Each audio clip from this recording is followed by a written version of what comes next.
Hello, in front of me I've got Skoda Citigo. In this video I'll show you how to unlock and lift up the hood. In the beginning, take a look at the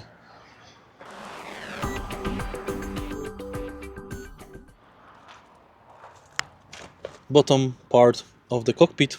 Right here we've got the lever. Pull it to unlock the hood.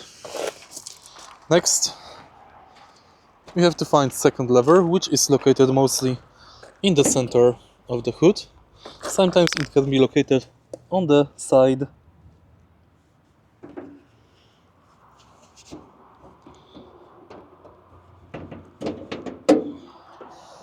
In this case, the lever is located here. Press it to lift the hood up. If you find this video helpful, please leave like, comment and subscribe.